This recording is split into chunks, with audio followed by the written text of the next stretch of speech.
اللہ تعالیٰ نے قرآن حکیم میں ارشاد فرمایا کہ افحسبتم انما خلقناکم عبثا وانکم الینا لا ترجعون۔ فرمایا کیا تم یہ گمان کرتے ہو کہ ہم نے تمہیں بیکار پیدا کیا ہے، اور کیا تم یہ سمجھتے ہو کہ تمہیں پلٹ کر ہماری طرف نہیں آنا؟ اللہ تبارک و تعالیٰ نے جو چیز بھی پیدا کی، جہاں بھی پیدا کی، بڑی حکمتوں کے تقاضوں کے تحت پیدا کی۔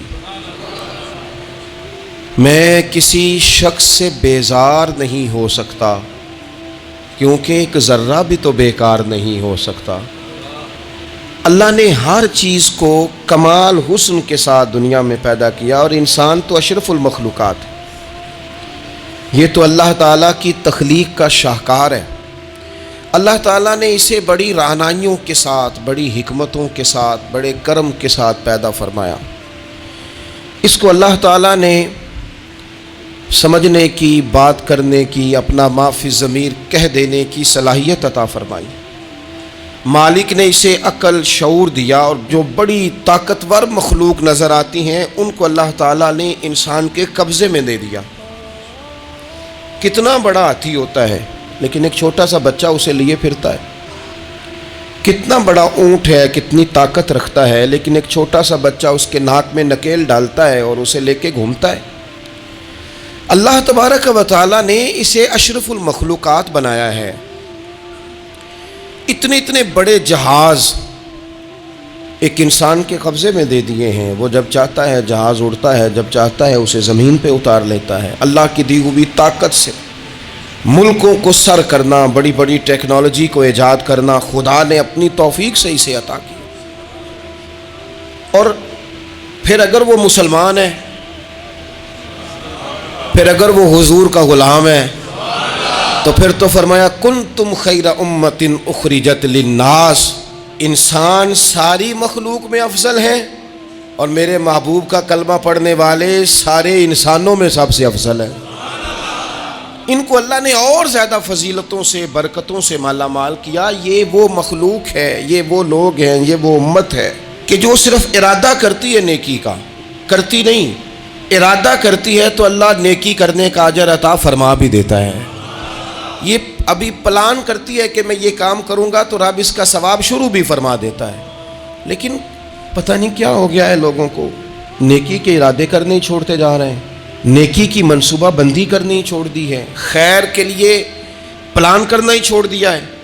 بہت سارا وقت بیکار گزرتا ہے، بہت سارا وقت چوراہے پہ گزر گیا، بہت سارا وقت گپوں میں گزر گیا، عمرے دراز مانگ کے لائے تھے 4 دن، 2 آرزو میں کٹ گئے، 2 انتظار میں۔ ایک ڈھیر سارا طبقہ ہے جس سے پوچھتے ہیں کیا کر رہے ہو، تو کہتے ہیں بس کچھ بھی نہیں، ٹائم پاس کر رہا ہوں۔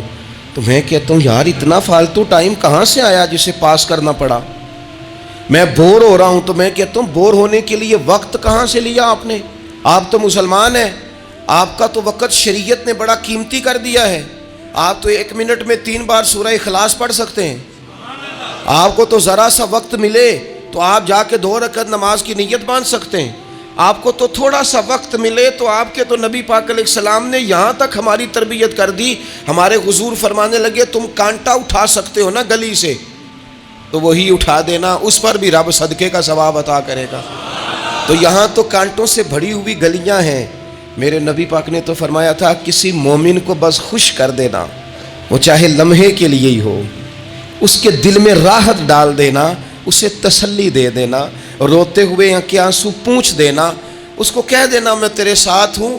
فرمایا مومن کے دل میں تم نے خوشی داخل کر دی تو 60 سال نفل پڑھنے سے اللہ تمہیں زیادہ ثواب عطا کر دے گا۔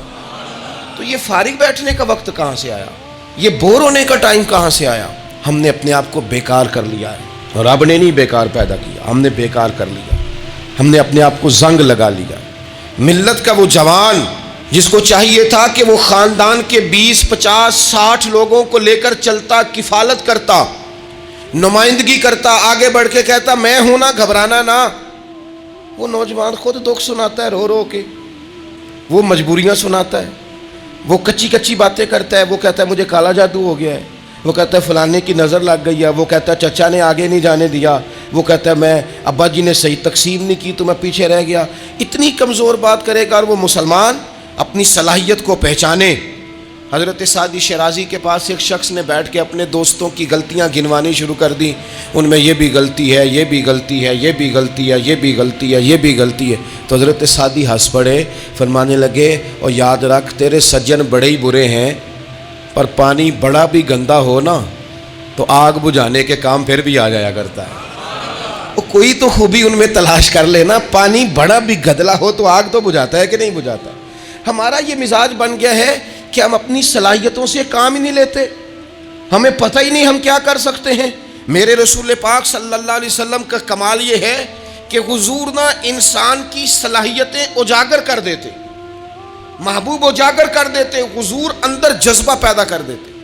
اس طرح کا وہ اقبال کہتے ہیں کہ تمہارا وقت کا امام وہ نہیں ہوتا جو تمہیں کہے حالات بڑے خراب ہیں, اس قوم کا کچھ بھی نہیں ہو سکتا, اس ملک کا کچھ بھی نہیں ہو سکتا, فلانا ادارہ بھی خراب ہو گیا, فلانا بندہ بھی کرپٹ ہو گیا, فلانا بھی دنیا دار ہو گیا, پیر بھی خراب ہو گئے, مولوی بھی خراب ہو گئے, سیاستدان بھی خراب ہو گئے, اور بیوروکریٹس بھی خراب ہو گئے, اور تاجر بھی خراب ہو گئے, اور فلانی برادری یہ ظلم کرتی, فلانا قبیلہ یہ ظلم کرتا ہے, فلانے شہر کے لوگ. اسی چکر میں صرف مایوسیاں پھیلانی ہیں, کبھی خیر کی بات ہی نہیں کرنی. لیکن اقبال کہتے ہیں کہ ہے وہ تیرے زمانے کا امام برحق جو تجھے حاضر و موجود سے بیزار کرے اور موت کی شکل میں دکھلا کے تجھے جلوہ یار زندگی تیرے لیے اور بھی دشوار کرے. وہ تیرے اندر رمق پیدا کرے. آج جو حاجی غارِ سور پہ جاتے ہیں تو یہ لوگ پانی کی بوتل ان کی بغل میں ہوتی ہے, رستے میں 3-4 جگہ بنی ہوئی ہیں, پانی پئیں, چائے پئیں, جوس پئیں, بندوبست ہے. آپ کے کھانے پینے کے لیے آپ چیزیں خرید سکتے ہیں. اوپر جائیں تو وہاں بھی سارا کچھ بیٹھنے کا بہترین اہتمام ہے. جب حضرت صدیق اکبر گئے تھے تو دن کو نہیں گئے تھے, رات کو گئے تھے. اور جناب اسماء بنت ابی بکر جب رات کو کھانا لے کے جاتی تھی تو وہاں تو دن کو آج بھی 1400 سال کے بعد بھی آبادی کوئی نہیں. اس وقت کیا منظر ہوگا. اور اب رستہ بن گیا, تب تو رستہ بھی نہیں تھا. تو حضرت اسماء کہتی ہیں میں اکیلی روٹی پکاتی تھی, پھر اسے باندھتی تھی, پھر میں یہ نہیں کہ 2-4 میرے ساتھ ساتھی چلو تو پھر غارِ سور پہ چلتے ہیں, لوگ تو یوں جاتے ہیں نا. فرماتی میں دیکھتی تھی ادھر ادھر کہ کوئی ہے تو نہیں, دیکھ تو نہیں رہا. جب کوئی نہیں ہوتا تھا تو رات کو جاتی تھی اور غار پہ کھانا دے کے آتی تھی. اور حضرت صدیق اکبر نے حضور کو کندھوں پہ بٹھا کے کہا تھا حضور پتھر نکیلے ہیں, ان کی نوک تیز ہے, کہیں مقدس قدموں کو تکلیف نہ دیں, اگر مہربانی کریں تو میرے کندھوں پہ نہیں بیٹھ جاتے. حضور حضرت صدیق اکبر کے کندھوں پہ بیٹھ گئے. درویش کہنے لگے پباں پہاڑ قدم نہیں جے لاؤندا تے 100 پہاڑ تے چڑھیا جاندا, او پیا جاندا جے یار نبی دا اے اصلی دلدار نبی دا, او پیا جاندا جے یار نبی دا اے اصلی دلدار. اپنے اندر جذبہ پیدا کرے. ہم کچھ کر سکتے ہیں. غریب ساری زندگی دکھ ہی سنائے گا کہ میں غریب, اس نے محنت کب کرنی ہے, جد و جہد کب کرنی ہے, اس نے آگے کب پڑھنا ہے, وہ کب تک یہ کام کرے گا. اپنی زندگی کے اندر شعور پیدا کریں اور اپنی صلاحیت سے کوئی نفع لیں. آپ کیا کر سکتے ہیں زندگی میں؟ میں نے کہا کچھ نہیں کر سکتے, گلی سے روڑا تو اٹھا سکتے ہیں کہ نہیں.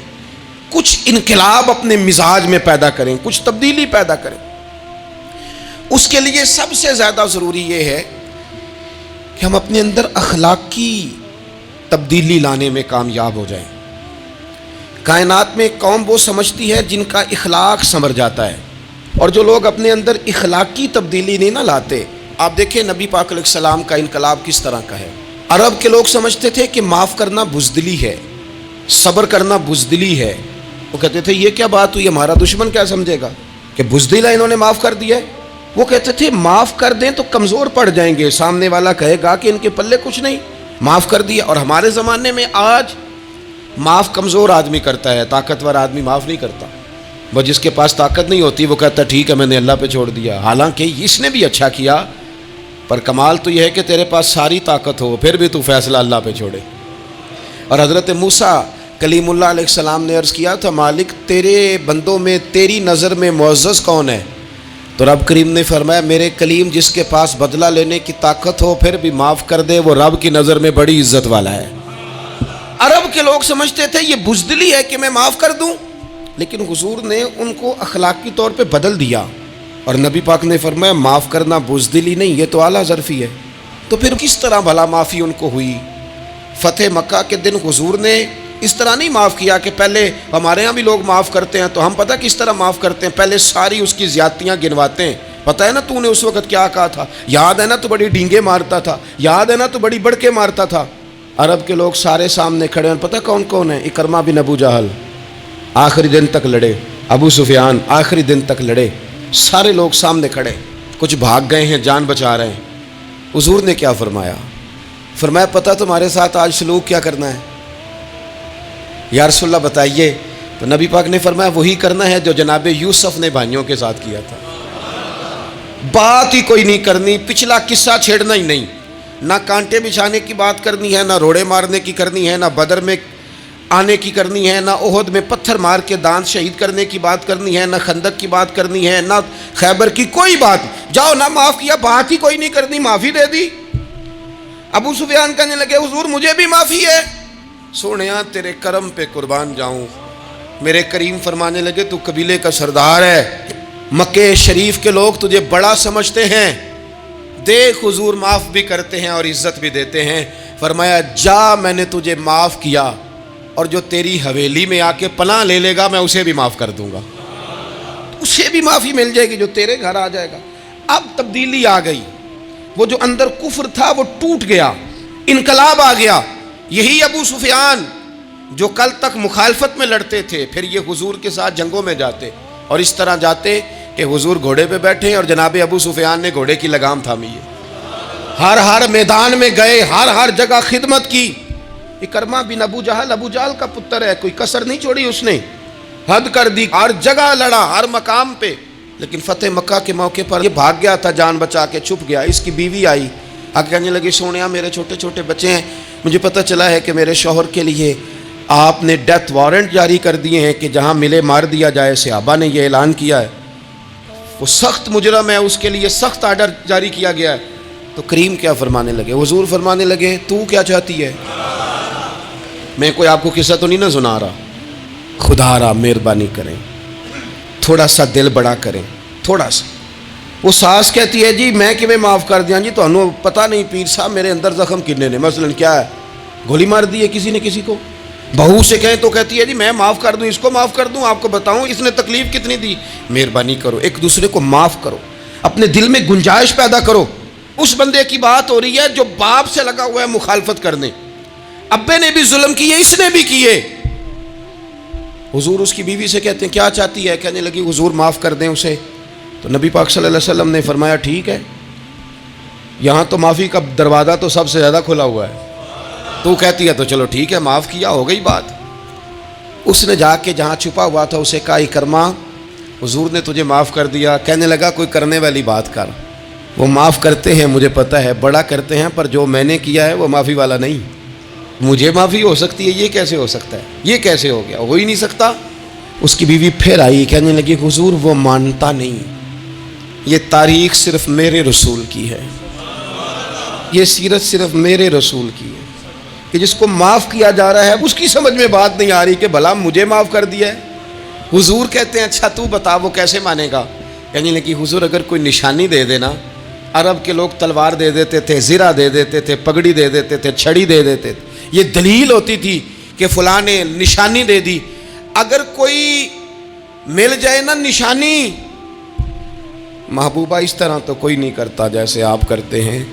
کریم نے اپنے سر سے پگڑی اتاری اور فرمایا میری پگڑی بطور علامت کے نشانی کے لے جا، اسے کہہ دے میں نے معاف کیا۔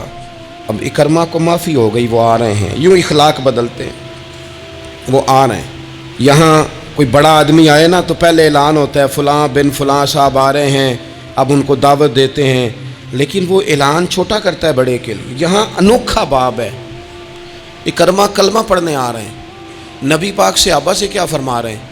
فرمایا وہ کلمہ پڑھنے آ رہا ہے، اطاعت قبول کر کے آ رہا ہے، سر تسلیم خم کر کے آ رہا ہے، اس کے سامنے اس کے باپ کے کسی ظلم کا اظہار نہ کرنا۔ اس کے باپ نے بڑے ظلم کیے ہیں، زیادتیاں کی ہیں، ہم تذکرہ یہاں ہوتا ہے، لیکن اس کے سامنے نہ کرنا، اس کا تو ابا ہے نا، اس کا تو باپ ہے نا, کوئی بات نہ کرنا, اسے تکلیف ہوگی. کس کے لیے؟ صحابہ رو رہے ہیں, حضور یہ کس کے لیے تیاری کرا رہے ہو؟ وہ آ گئے, قدموں سے لگ گئے, کلمہ پڑھ لیا, کھول کے روئے, حضور میرے لیے بھی معافی ہے؟ تو کریم نے فرمایا ہاں, میں رحمت والے رب کا رحمت والا رسول ہوں, ہے نا معافی. اکرمہ مسلمان ہو گئے. پھر تلوار کو صاف کر کے کہنے لگے سونیا, پہلے یہ اسلام کی مخالفت میں لڑتی تھی, اب حمایت میں لڑے گی. مجھے بتائیں, ایک ایک گلی اکرمہ گئے اسلام کی حمایت میں تلوار لے کے, ایک ایک گلی. اور آپ پچھلے جہاد میں بھی گئے تھے, اس جہاد میں نہ جائیں تو کہنے لگے کفارہ نہیں ادا کرنا, پچھلے داغ نہیں صاف کرنے. میں جاؤں گا, گلی گلی جاؤں گا, نگر نگر جاؤں گا, جھنڈا لے کے جاؤں گا, میں بتاؤں گا کہ جب کوئی مدینے والے کے پاس آئے تو رب دل بدل دیا کرتا ہے. انقلاب آتے ہیں, عادتیں بدلتی ہیں, طبیعتوں میں تغیر آتا ہے. کون کہتا ہے نہیں آتا؟ میں جاؤں گا. حمص میں حضرت عمر کے زمانے تک اکرمہ لڑے, سالوں میدان میں رہے اسلام کی حمایت میں, اور پھر حمص کے میدان میں حضرت عمر کے دور میں لڑتے ہوئے شہادت کی موت اللہ نے انہیں عطا فرمائی. یہ آپ دیکھیں حضرت خالد بن ولید کون ہے؟ کہنے لگے حضور میں تو بڑی شدت سے اسلام کے خلاف لڑتا تھا, میری غلطیاں بھی معاف ہو جائیں گی. تو حضور فرمانے لگے اسلام پچھلے سارے معاف کرا دیا کرتا ہے, نئی زندگی کا آغاز ہو جاتا ہے. نئی زندگی کا آغاز ہوتا ہے. حضور نے فرمایا جو رمضان میں عبادت کر لے نا, ایمان کے ساتھ رمضان میں عبادت کر لے, اللہ اس کے پچھلے سارے ہی معاف فرما دیتا ہے. اب وہ نئی زندگی کا آغاز کرے. جس نے شب قدر پہ رو رو کے توبہ کی ہے, وہ رمضان کے بعد کرپشن چھوڑ دے, جھوٹ چھوڑ دے, بددیانتی چھوڑ دے, دل دکھانا چھوڑ دے. جس نے رمضان میں روزے رکھے, تراویح پڑھی ہے, وہ نئی زندگی کا آغاز کرے. خدا کی رحمت سے گناہ معاف ہو گئے, اب وہ آگے بڑھے. نبی پاک علیہ السلام نے فرمایا جو اللہ کے گھر کا حج کار آیا وہ اس طرح ہے جس طرح آج ماں کے پیٹ سے پیدا ہوا ہے. اب نئی زندگی کا آغاز کرے, اب وہ اپنی عادات میں تبدیلی لائے, اب وہ بدل جائے. میں کس درد سے یہ بات آپ سے کروں کہ 50 لاکھ مسلمان ہر سال حج کرتا ہے. اگر 25 لاکھ کا کردار بھی ٹھیک ہو جائے تو سال کا 25 لاکھ با کردار مسلمان اگر دنیا کو دیا جائے تو بتائیے امت مسلمہ کا سر کتنا اونچا ہوگا.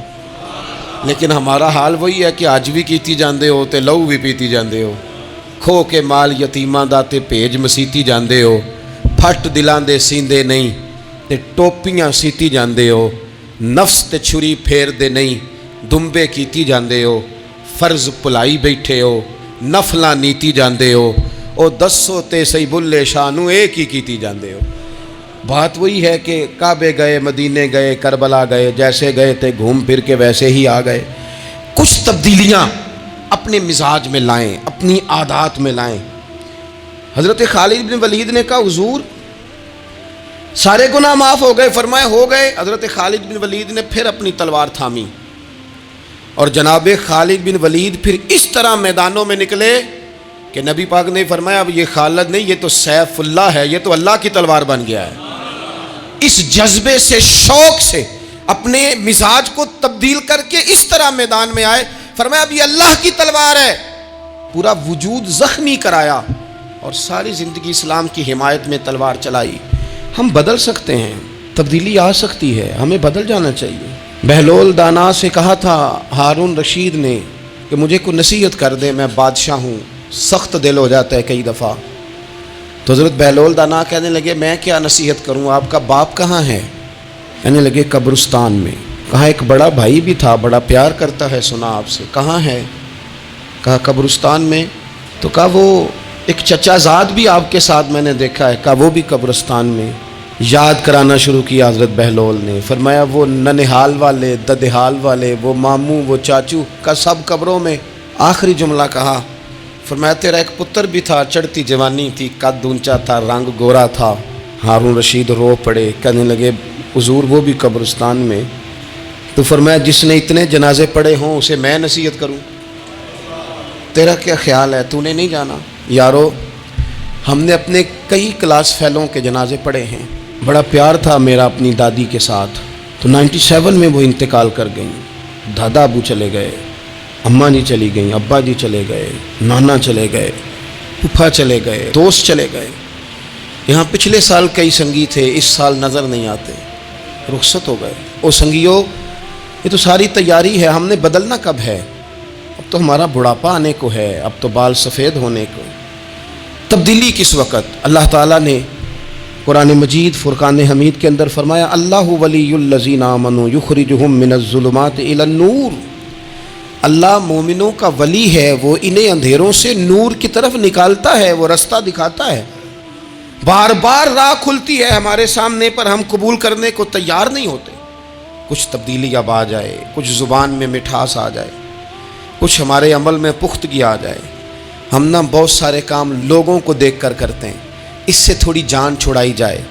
کچھ اپنے اندر جو قباہتیں ہیں، کچھ اپنے ساتھ جنگ کی جائے۔ نبی پاک علیہ السلام نے فرمایا افضل جہاد اپنے نفس سے لڑائی کرنا ہے، اپنے آپ کے ساتھ کچھ جد و جہد کی جائے، کچھ اپنے خلاف بھی چلا جائے۔ ساری زندگی دوسروں سے لڑتے، دوسروں پر اپنی غلطیوں کا بوجھ ڈالتے گزر گئی، کچھ اپنے نفس پر بھی۔ حضرت باجید بستامی سے کسی نے کہا حضور میں نے اللہ تک جانا ہے، رستہ بتا دیں۔ فرمایا 2 قدم کا رستہ ہے۔ فرمایا 1 قدم اپنے نفس کی خواہش پہ رکھ لے تو دوسرا قدم تیرا رب تک پہنچ جائے گا۔ تو اپنے آپ کو کنٹرول نہیں نہ کرتا، اپنے آپ سے تو لڑ پہلے۔ اقبال کہتے ہیں ڈھونڈتا پھرتا ہوں اے اقبال اپنے آپ کو، آپ ہی گویا مسافر آپ ہی منزل ہوں میں۔ نبی پاک نہ تبدیلی کرتے۔ یہ جو لوگ کہتے ہیں نا کیسے بدلوں، تو حضور بدلنے ہی تو آئے ہیں، حضور بدلنے۔ حضرت مازن ایک صحابی ہیں، وہ کہتے ہیں میں بت کی پوجا کرتا تھا، امام بہقی نے لکھا ہے میں بت پوجتا تھا۔ ایک دن میرے بت کے اندر سے آواز آ گئی تو کب تک مجھے پوجے گا، مدینے میں تو حضور جلوہ فرما ہو گئے ہیں۔ کہتے ہیں 2 دفعہ 3 دفعہ بت مجھے پیغام دے رہا ہے کہ حضور کی طرف جاؤ۔ بت کہتے ہیں میں وہاں سے چلا، حضور کی بارگاہ میں پہنچا تو نبی پاک علیہ السلام کی خدمت میں حاضر ہو کے میں نے عرض کی یا رسول اللہ کمال ہو گئی، لوگ بتوں کو پوجتے ہیں اور میرا بت کہہ رہا تھا جا کے حضور کا کلمہ پڑھ لے۔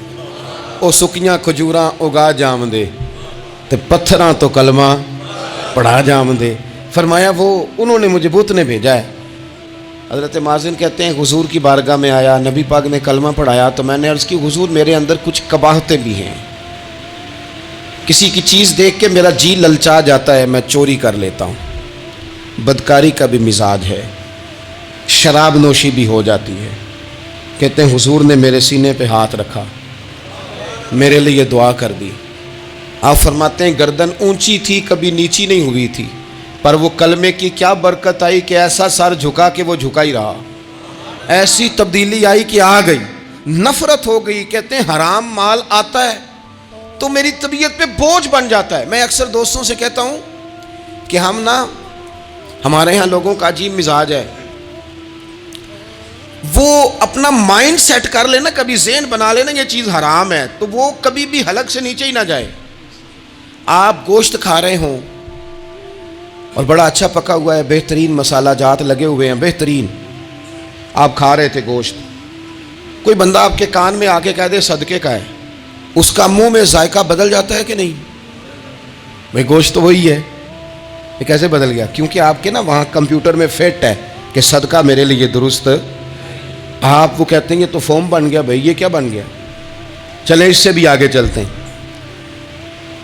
آپ کھا رہے تھے گوشت اور بڑا لطف آ رہا تھا تو کسی نے کہہ دیا کہ یہ تو جانور ٹھیک ہی نہیں تھا، بیمار تھا یا حرام تھا، ذبح ہی نہیں کیا تھا، صحیح طور پر ایسے ہی اس کو پکا دیا، مر گیا تھا۔ تو اب تو یہ حال ہوتا ہے کہ الٹیاں شروع ہو جاتی ہیں۔ کیوں؟ اس لیے کہ نفیس طبیعت پر نہ صدقے کا گوشت فٹ ہوتا ہے نہ حرام فٹ ہوتا ہے، کیونکہ طبیعت نفیس ہے نا۔ بس اس بات کو سمجھ لیں، جس طرح حرام بکرا طبیعت پہ فٹ نہیں نہ ہوتا، اس طرح کروڑ حرام بھی طبیعت پہ فٹ نہیں ہونا چاہیے۔ 2 کروڑ بھی حرام آ جائے تو فٹ۔ جس دن 2 کروڑ پر بھی الٹی آنے لگ گئی نا، جس دن حرام جگہ پر قبضہ کرتے بھی کہہ آنے لگ گئی، ذائقہ بدلنے لگ گیا، کمپیوٹر میں فٹ ہو گیا کہ یہ میرے لیے ٹھیک نہیں۔ لیکن میں اکثر کہتا ہوں لوگوں سے، میں کہتا ہوں ہمارے ہاں بندہ دیکھ کے فتویٰ ہوتا ہے، یہاں کوئی غریب عیسائی ہو نا، ماڑا بیچارہ گلی میں جھاڑو دے کے روٹی کماتا ہے، تو لوگ مسئلہ پوچھتے ہیں، کہتے ہیں مولوی صاحب سائنہ روٹی کھانی جائز ہے؟ تو میں پھر ان لوگوں سے آگے سے پوچھ لیتا ہوں، میں کہتا ہوں یہ بتاؤ امریکہ کا صدر بھی عیسائی ہے، اس کے ساتھ جائز ہے؟ اتنے وزیر مشیر وزراء اعظم ملکوں کے جا کے کھاتے ہیں، کبھی آپ نے مسئلہ پوچھتے دیکھیں؟ وہاں تو جو مولوی مشیر بنے ہوئے وہ بھی بیٹھے ہوتے ہیں بیچ میں، وہ بھی بیٹھے ہوتے ہیں، اب بھی ان سے پوچھو۔ لیکن ہمارا مزاج یہ بن گیا ہے کہ غریب کے حق میں مسئلہ اور ہے اور امیر کا معاملہ ہے تو معاملہ اور اس سے نکلے۔ یعنی اگر 5 روپے کسی کے گر جائیں تو وہ واپس کرنے بھی ضروری ہیں، اور 5 کروڑ گر جائیں تو وہ بھی۔ وہ ہمارے ایک دوست کہا کرتے ہیں کہ ایک صاحب تھے، ان کو نا بڑے قیمتی جوتے کا ایک پیر مل گیا کہیں سے گرا ہوا، انہوں نے وہ قیمتی پاؤں جوتے کا گرا ہوا اٹھایا اور وہ بندہ تلاش کرنے لگے کس کا گرا ہے۔ دیر تک وہ ڈھونڈتے رہے ایک پاؤں کس کا ہے، تھوڑی دیر کے بعد انہیں دوسرا پاؤں بھی مل گیا، پھر انہوں نے بندہ ڈھونڈنا بند کر دیا۔ انہوں نے کہا اب دونوں ہو گئے ہیں، اب یہ کام آئے گا، لہذا انہوں نے بند کر دیا۔ میرے عزیز، یہ تو کوئی طریقہ نہیں ہے نا کہ آپ چیز اگر تھوڑی سی ہے تو اس پر فتویٰ اور ہے، اور اگر زیادہ ہے تو مزاجوں میں جب ہم یہ لے آئیں گے اپنی طبیعت میں، اور کب تک ہم نے اسی طرح رہنا ہے؟ کب ہم نے اپنے وجود سے کام لینا ہے؟ بیکار وقت کب تک گزرنا ہے؟ کتنے رمضان آئے گزر گئے، کتنے عمرے آئے گزر گئے، کتنی ہم نے دیکھا کہ بس بیمار ہو گئے ہیں، ٹھیک ہو جائیں گے تو پھر اس کے بعد ہم نے کوئی نماز نہیں چھوڑنی، لیکن ٹھیک ہوئے تو بھول گئے، نئی سے نئی بات شروع ہو گئی۔ ہم نے کتنی دفعہ کہا کہ آج کے بعد تبدیلی، لیکن کیوں نہیں تبدیل ہوتے؟ حضرت فضالہ بن عمیر ایک صحابی ہیں، کہتے ہیں میں عورتوں کا معاذ اللہ بڑا رسیہ تھا۔ ابو جہل نے جب اعلان کیا نا جو حضور کو شہید کرے گا تو اسے 100 سرخ اونٹ دیے جائیں گے، تو کہتے ہیں میں خنجر بغل میں دبا کے نا تو طواف کعبہ کرنے چلا گیا، طواف کعبہ۔ کہتے ہیں وہاں جب میں پہنچا تو میں نے دیکھا حضور بھی طواف کر رہے ہیں، تو نبی کریم نے مجھے دیکھتے ہی حضور میرے قریب آئے، اور مجھے نہیں بتانا پڑا، حضور فرمانے لگے تیرا نام فضالہ ہے؟ میں نے کہا ہاں۔ تو محبوب فرمانے لگے کیا باتیں کر رہے ہو اپنے آپ سے؟ کہتے میں دل میں سوچ رہا تھا کہ طواف کرتے میرے قریب سے گزریں گے تو خنجر مار دوں گا، کیا باتیں کر رہے تھے؟ فضالہ کہتے ہیں میں تو جب آیا تھا تو ایک بی بی سے مل کے آیا تھا، میں نے کہا تھا کہ میں آج بڑی رقم لے کے آؤں گا اور معاذ اللہ تیرے پاس رات گزاروں گا۔ کہتے ہیں میں تو اس سے بات کر کے آیا تھا، تو میں اب حضور سید عالم صلی اللہ علیہ وسلم نے پوچھا تو فضالہ ہے؟ میں نے کہا ہاں۔ کیا باتیں کر رہے تھے اپنے آپ سے؟ میں نے جھوٹ بولا، میں نے کہا جی وہ تو میں تو ذکر کر رہا تھا اپنے دل میں۔ کہتے ہیں حضور مسکرائے اور مسکرا کے فرمانے لگے چل چھوڑ، جس کام آیا تھا وہ کرتا کیوں نہیں؟ میں جو تیرے سامنے کھڑا ہوں تو کرنا، خیال آیا مسلمان نیک و بد پہچان جاتے ہیں اور آقا آدمی کے دل کی باتیں جان جاتے ہیں، کرنا وہ کام۔ تو فضالہ کہتے ہیں کہ میں کانپ گیا، میرے ہاتھ سے وہ خنجر گر گیا، حضور نے میرے سینے پہ ہاتھ پھیرا، اس طرح پھیرا کہ زندگی میں اتنا سکون کبھی نہیں ملا، اتنی ٹھنڈک کبھی نہیں ملی، اتنا قرار کبھی نہیں آیا، اس قدر زیادہ آزمائش کبھی نہیں آئی، میں قرار محسوس کرنے لگا۔ کہتے ہیں حضور فرمانے لگے کیا وہ وقت نہیں آیا کہ تو کلمہ پڑھ جائے؟ کہتے ہیں میں نے فوراً کہا حضور آ گیا ہے وقت، پڑھائیں مجھے کلمہ۔ کہتے ہیں نبی پاک نے کلمہ پڑھا دیا، میں مسلمان ہوا، میں واپس لوٹا تو وہی عورت بن سنور کر تیار ہو کر گلی میں کھڑی تھی۔ عادتیں بدل جاتی ہیں، شرط یہ ہے کہ ہم تھوڑی سی کوشش کریں، شرط یہ ہے کہ ہم اپنے آپ کو اللہ رسول کی بارگاہ میں پیش کریں۔ اور میرے دوستوں، میرے بزرگوں، ہمیں سب سے زیادہ تکلیف میں ہماری اپنی عادات نے ڈالا ہے، ہماری اپنی خواہشات نفس نے ہمیں زیادہ آزمائشوں میں ڈالا ہے۔ کہتے ہیں وہ عورت بن سنور کے کھڑی تھی، جب میں واپس لوٹا تو پہلے میں اس کے پیچھے بھاگتا تھا، اب میں اس کے قریب سے گزر گیا تو اس نے آواز دی تو فضالہ نہیں؟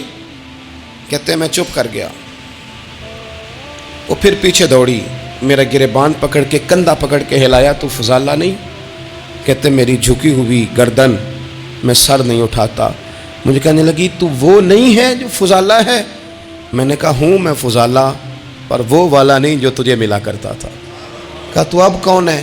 کہنے لگے میرا ٹائٹل بدل گیا ہے، میرا تعارف بدل گیا ہے، اب میں رسول کائنات کا غلام ہو گیا ہوں، اب لوگ مجھے مسلمان کہتے ہیں، اب میری نگاہوں میں جچتا نہیں کوئی، جیسے میرے محبوب ہیں ایسا نہیں کوئی۔ کہتے ہیں بدل گئی عادت، میں وہی ہوں پر میرا لہجہ، میرا مزاج ہی بدل گیا۔ حضرت جریر ابن عبداللہ کہتے ہیں میں کاروبار کرتا تھا اور مجھے بڑا سلیقہ آتا تھا کاروبار، میں سستی ترین چیز خریدنے کا ملکہ رکھتا تھا، لیکن فرماتے ہیں کہ جب میں حضور کا کلمہ پڑھنے گیا تو نبی پاک نے مجھے فرمایا میرا دین کسی کا بھلا کرنے کا نام ہے، الدین النصیحہ، خیر خی کرنا۔ فرماتے ہیں پھر میں نے نصیحت کو پلے باندھا، ایک آدمی سے گھوڑا خریدا 300 دینار کا۔ گھوڑے کو پکڑ کے میں نے جب تھوڑا آگے چلایا تو وہ تو بڑا نرم مزاج تھا، سی پنجابی چاکھی دا ساؤ ہے بڑا، اور میں نے کہا یہ تو گھر میں بھی رکھا جا سکتا ہے، یہ تو 400 کا ہے۔ پھر میں نے اس پر سواری کی تو وہ سواری کے لیے ہی بڑا اچھا تھا، میں نے کہا یار تیرا جانور 600 کا ہے۔ کرتے کرتے جب میں نے اسے 1000 دینار تھمایا، 400 میں سودا ہو گیا تھا، اس نے دے دیا تھا گھوڑا یا اونٹ۔ کہتے ہیں وہ شخص میری طرف دیکھ کے حیران ہو کے کہنے لگا جریر تو پہلے بھی آتا ہے، یہ تجھے کیا ہوا؟ تو حضرت جریر کہتے ہیں میں نے اسے کہا پہلے جریر آتا تھا، اب وہ والا جریر ہے جس نے مدینے والے کا کلمہ پڑھا ہے۔ کنتم خیر امت، ان کا ٹائٹل ہے میرے پاس۔ کیا اسلام صرف نعرے لگانے کا نام ہے؟ کیا اسلام صرف دوسروں کو یہ کہنے کا نام ہے کہ تو نے مجھے کس طرح کہہ دیا کہ میں عاشق رسول نہیں؟ تو زیادہ ہے، تیرے پاس زیادہ دین ہے؟ صرف ڈٹ جانا اور زیادہ باتیں کرنے کا نام دین ہے؟ اپنے اندر ایک ایک کر کے غلطیوں کو چھوڑیں۔ آج کچھ عہد کریں کہ ہم نے فلاں فلاں گناہ سے جان چھڑانی، اپنے اندر کچھ تبدیلیاں لائیں، اور کسی کو بتانے کی ضرورت نہیں، ہمارا اور ہمارے رب کا معاملہ ہے۔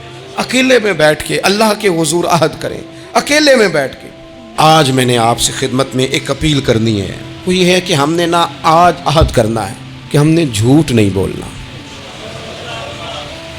ایک دفعہ ہم نے بچے سے کہا تھا، مجبور تھے، شاید بڑے مجبور ہوں گے ہم، کسی صاحب نے نا بڑی مجبوری میں ایک دن اپنے بچے سے کہہ دیا، وہ باہر آیا تھا بندہ پیسے لینے، اس کا قرض دینا تھا، تنگ دستی تھی، مجبوری تھی، تو اس نے کہا بیٹا ادھر آ، اسے جا کے کہا ابو گھر نہیں۔ آپ نے ایک دفعہ کہا، پھر آپ ساری زندگی روئیں گے کہ پتر میرے ساتھ تو سچ بولا کرنا، لیکن وہ نہیں بولے گا۔ یہ جھوٹ اتنی بڑی مصیبت ہے۔ عورت اپنے شوہر سے کہتی ہے پیسے تھوڑے دے دیا کر، جوڑے ایک میں گزارا کر لوں گی، میرے ساتھ سچ تو بولنا، اور سچ تو بول۔ تو اگر لاہور جاتا ہے تو مجھے لاہور کا ہی بتا کے جا، میرا رشتہ پیسوں سے نہیں اعتماد سے جڑا ہے۔ ماں کہتی ہے ماں بیٹے سے، پتر سچی بات تھوڑی کر لیا کر، سچی کیا کر۔ سچ ختم ہو گیا۔ اب لوگوں نے جھوٹ کا نام بدل دیا ہے، کہتے ہیں میں نے بہانہ کر دیا تھا۔ او بھئی آپ نے جھوٹ بولا تھا، صاف صاف کہیں، نام بدل دیا۔ جھوٹ کھا گیا میرے ملک کو، جھوٹ کھا گیا اس ملت کو، جھوٹ نے اس امت کو قریب سے آ کے تھام لیا۔ ہم بڑی آزمائش میں ہیں ہم، مطلب ہر شخصی الا ماشاءاللہ، ہر شخصی۔ آپ کسی شخص سے کوئی معاہدہ کرتے ہیں، کوئی چیز بنانے کی بات کرتے ہیں، خریدنے کی بات کرتے ہیں، وہ جو کہتا ہے اس پر پورا کیوں نہیں اترتا؟ وہ غلط بات کیوں کرتا ہے؟ میرے نبی پاک علیہ السلام سے پوچھا گیا مومن بزدل ہوتا ہے؟ حضور نے فرمایا ہو جاتا ہے، کبھی یہ غلطی آ جاتی ہے۔ حضور مومن کنجوس ہوتا ہے؟ فرمایا کبھی ہو جاتا ہے۔ یا رسول اللہ مومن جھوٹا بھی ہوتا ہے؟ تو میرے رسول فرمانے لگے نہیں، میرا کلمہ پڑھنے والا ساری غلطیاں کر سکتا ہے، میرا مومن جھوٹ نہیں بولا کرتا۔ مومن جھوٹ۔ ابو سفیان کو کیسر روم نے، ہرقل نے اپنے دربار میں کھڑا کر کے کہا ابو سفیان ابھی کلمہ نہیں پڑھتے تھے، تمہارا کوئی رشتہ ہے نبی پاک سے جنہوں نے مجھے بھی خط لکھا ہے کہ مسلمان ہو جاؤ؟ کہنے لگے ہاں میں چچا ہوں رشتے میں۔ کہا وہ کیسے ہیں پیغمبر؟ تو ابو سفیان کہتے ہیں چونکہ میں مخالف تھا، میں نے وہ ساری باتیں کی جو ہم ان کے خلاف کرتے تھے۔ اس نے آخری بات پوچھی، اس نے کہا ابو سفیان یہ بتا کہ وہ جنہوں نے اعلان نبوت کیا ہے کیا کبھی انہوں نے جھوٹ بھی بولا ہے؟ تو ابو سفیان کہتے ہیں کہ 1 منٹ کے لیے میں نے کہا کہہ دوں، مخالفت تھی نا، تو پھر میں نے سوچا یہ تو عرب کی وزاداری کے خلاف ہے، عرب میں سے تو کوئی جھوٹ بولنا پسند ہی نہیں کرتا، اور پھر میں اگر حضور کو معاذ اللہ جادوگر شاعر کہوں گا تو شاید کسی کو 1 منٹ کے لیے متوجہ کر سکوں، اور نبی پاک نے جھوٹ بولا ہے، یہ تو مانے گا ہی کوئی نہیں۔ کہتے ہیں بادشاہ نے پھر زور دے کے کہا سردار بتاتے کیوں نہیں، کیا کبھی انہوں نے جھوٹ بھی بولا ہے؟ ابو سفیان کہتے ہیں میرے ہاتھ میں چھڑی تھی، میں نے زور سے زمین پہ ماری، میں نے کہا وہ میرے رشتے میں بھتیجے ہیں، میری سخت مخالفت ہے، میں ان کے خلاف میدانوں میں نکلتا ہوں، جنگیں لڑتا ہوں، کبھی وہ غالب آتے ہیں کبھی ہم آتے ہیں، لیکن میرے سامنے وہ پیدا ہوئے، میں نے ماں کی گود میں بھی دیکھا، دادا کے کندھوں پہ بھی دیکھا، چچا کے گھر میں بھی دیکھا، سیدہ خدیجۃ الکبریٰ کا دولہا بنے بھی دیکھا، ان کی 4 بیٹیاں ان کی گود میں کھیلتے دیکھی، اعلان نبوت کرتے دیکھا، لوگوں کو مخالفت کرتے دیکھا، میرے سامنے ان کے مقدس بال سفید ہوئے، میرا اختلاف اپنی جگہ، پر بادشاہ میں قسم اٹھا کے کہہ سکتا ہوں اس محبوب کی زبان سے جب بھی نکلا ہے حق اور سچ نکلا ہے۔ اسیر دشمن کی چاہ میں بھی، وہ مخالفوں کی نگاہ میں بھی امی ہے، صادق ہے، معتبر ہے، میرا پیغمبر عظیم تر ہے، میرا پیغمبر عظیم تر ہے، میرا پیغمبر عظیم تر ہے۔ جھوٹ نہیں کبھی حضور نے بولا۔ کہتے میں نے جواب دیا تو سناٹا چھا گیا سارے دربار میں، کتنے اس نے سوال پوچھے، گھنٹوں بعد سناٹا چھا گیا۔ اور پھر بادشاہ نے اپنا پرنا اٹھایا، چادر اٹھائی، کندھے پہ رکھی اور جانے لگا۔ تو میں نے پیچھے سے پلٹ کے کہا بادشاہ اتنے تو نے سوال کیے، اتنے میں نے جواب دیے، رزلٹ کا بھی تو اعلان کرنا، نتیجہ بھی تو دینا، کیا نکلا؟ تو کہتے ہیں وہ جا رہا تھا، وہیں کھڑے کھڑے اس نے چہرہ میری طرف پھیرا اور کہنے لگا سردار نتیجہ تو نکل آیا ہے، رزلٹ تو نکل آیا۔ جس بندے نے کبھی بندوں سے جھوٹ نہیں بولا وہ یہ جھوٹ کیوں بولے گا کہ میں اللہ کا رسول بن کے آیا ہوں؟ نتیجہ تو نکل آیا، بات تو کلیئر ہو گئی، اب آگے کیا جانا ہے؟ ایک سردار تھے کسی قبیلے کے، وہ حضور کی بارگاہ میں کلمہ پڑھنے آئے۔ امام راضی نے لکھا ہے، کہتے میرے اندر 4 غلطیاں تھیں، میں شراب بھی پیتا تھا، چوری بھی کرتا تھا، بدکاری بھی کرتا تھا معاذ اللہ، اور جھوٹ بھی بولتا تھا۔ حضور کی بارگاہ میں آیا، عرض کی یا رسول اللہ بچپن سے لے کر یہ بیماریاں لگ گئیں، بڑی کوشش کی، ابا نے بڑا مارا، لوگوں نے بڑا کہا، چھوٹی نہیں، اور میں چھوڑ سکتا بھی نہیں۔ ان کا خیال تھا نا جس طرح ہمارا خیال ہوتا ہے کہ فلانی چیز نہیں چھوڑ سکتے، میں چھوڑ سکتا بھی نہیں۔ حضور ایک چھوڑ سکتا ہوں، ایک چھڑوا لیں آپ اور کلمہ پڑھا دیں۔ حضور نے فرمایا بالکل ٹھیک ہے تو ایک چھوڑ دے۔ یا رسول اللہ کون سی؟ فرمایا جھوٹ نہیں بولنا۔ جھوٹ، وہ شراب بھی پیتے ہیں، وہ کہتے ہیں میں بدکاری بھی کرتا ہوں، چور بھی ہوں۔ حضور نے کیا فرمایا؟ جھوٹ۔ کیا ان سارے کاموں سے زیادہ سخت تھا حضور نے اس سے منع کیا؟ جھوٹ نہیں بولنا بھائی۔ کہتے ہیں سونے وعدہ ہو گیا۔ سیدھے سادے آدمی تھے، دیہاتی سردار تھے، گھر چلے گئے۔ کہتے ہیں جب وہ شراب کے قریب جانے لگا تو دل میں خیال آیا کہ حضور کے پاس شراب پی کے جاؤں گا، اگر کسی نے پوچھا کہ پی ہے تو جھوٹ تو بولنا نہیں، سچ بولوں گا تو حال کیا ہوگا بھلا، وہاں کیفیت کیا ہوگی کہ میں شراب پی کے یہاں آتا ہوں حضور کی بارگاہ میں، مجھ پہ تو حد لگے گی۔ کہتے ہیں لہذا شراب بھی چھوڑ دی، اٹھا کے ماری دیوار کے ساتھ۔ کہتے ہیں میں چوری کی طرف ہاتھ بڑھانے لگا تو میں نے کہا صبح اگر کسی نے پوچھا کہ میری چوری کس نے کی ہے، جھوٹ بولنا نہیں، اور اگر سچ بولا تو سوسائٹی میں عزت کیا رہے گی؟ دفع کرو، جو اللہ نے روکھا سوکھا دیا وہی ٹھیک ہے۔ کہتے ہیں گلی سے گزر رہا تھا، اس عورت نے پھر آواز دی، اس کی طرف جانے لگا اور قریب گیا تو وہ پوچھتی ہے سنا ہے تو نے کلمہ پڑھ لیا ہے؟ کہتے ہیں تڑپ گیا، درد سے آنسو چھلکے کہ اگر میں اس سے جھوٹ بولوں تو حضور نے منع کیا ہے، اور سچ بولوں تو یہ کیا سوچے گی؟ کلمہ پڑھ کے مسلمان ہو کے حضور کا غلام ہو کے یہ انداز ہے۔ کہتے وہاں سے بھی آ گیا، آ کے نا پیچھے ہو کے بیٹھ گیا، پیچھے حضور تقریر کر رہے تھے، پیچھے ہو کے بیٹھ گیا، غور سے حضور کا چہرہ دیکھ رہا ہوں، غور سے دیکھتا جا رہا ہوں، دنیا کہیں اور دیکھ رہی ہے اور میں حضور کا چہرہ دیکھ رہا ہوں۔ سر سے لے کر پاؤں تک تنویر ہی تنویر ہے، جیسے منہ سے بولتی قرآن کی تفسیر ہے۔ سوچتی تو ہوگی دنیا مصطفیٰ کو دیکھ کر بھلا وہ مصور کیسا ہوگا جس کی یہ تصویر ہے۔ کہتے میں غور سے چہرہ دیکھ رہا ہوں، حضور کی خدمت میں گیا سلام لینے تو محبوب نے مسکرا کے دیکھا تو میں نے کہا سونیا قربان جاؤں، میرا ایک جھوٹ چھڑوایا ہے، میری ہر شے چھوٹ گئی ہے، ختم ہو گیا سارا کچھ ہی، یہ مہربانی ہو جائے گی انشاءاللہ۔ اپنے آپ سے بات کریں، کوشش کریں کہ ہم نے زندگی میں جھوٹ نہیں بولنا، آپ سچ بولیں۔ میری ملک کے لیڈر اگر قوم کو صرف سچ بتائیں ہمارے پاس کیا ہے، ہم کتنا سروائیو کر سکتے ہیں، کہاں تک جا سکتے ہیں، آپ یقین کریں قوم کا اعتماد قائم رہے۔ اگر ہم اپنے بچوں سے سچ بولیں، اپنے دوستوں سے سچ بولیں، اپنے محبت کرنے والوں سے سچ بولیں، ہمارا اعتماد نہیں خراب ہوگا، اعتماد قائم رہے گا۔ وہ ایک شخص نے آ کے کہا تھا نا یا رسول اللہ میں 2 نمازیں پڑھوں گا، اگر آپ کہتے ہیں تو کلمہ پڑھتا ہوں، 5 نہیں پڑھ سکتا۔ فرمایا تو آ جا 2 ہی پڑھنا، لیکن یہ چھٹی صرف حضور دے سکتے ہیں اور نہیں کو دے سکتا۔ حضور نے فرمایا 2 ہی پڑھنا۔ صحابہ کہتے ہیں 2 نمازوں کی شرط پہ کلمہ پڑھا۔ پھر شارحین فرماتے ہیں وہ وقت بھی آیا کہ وہ تہجد بھی پڑھا کرتے تھے۔ آپ شروع تو کریں نا کسی کام کو، اپنے اندر چھوٹی چھوٹی تبدیلی پیدا کریں، اور بڑوں سے لے کر، مجھے ادب سے عرض کرتا ہوں، بعض نوجوان بھی شکایت کرتے ہیں، کہتے ہیں بزرگوں کو کہہ دیں کہ جلد باز نہ بنیں، جلدی غصے میں آ جاتے ہیں۔ میں بزرگوں سے بھی عرض کروں گا کہ تھوڑی نرمی، تھوڑی شفقت، مطلب زیادہ ڈانٹ ڈپٹ کرنے سے بھی تو چیزیں خراب ہی ہوتی ہیں نا، تھوڑا سا ضرب بڑھ. نوجوانوں سے کہوں گا کہ آپ جوان ہیں تو حوصلہ بھی تو جوان ہے نا، تو زندگی میں حوصلہ، تحمل، بردباری لائیں، اپنی عادات کو تھوڑا تھوڑا کر کے تبدیل کریں. اللہ تعالی ہمیں سمجھ عطا فرمائے.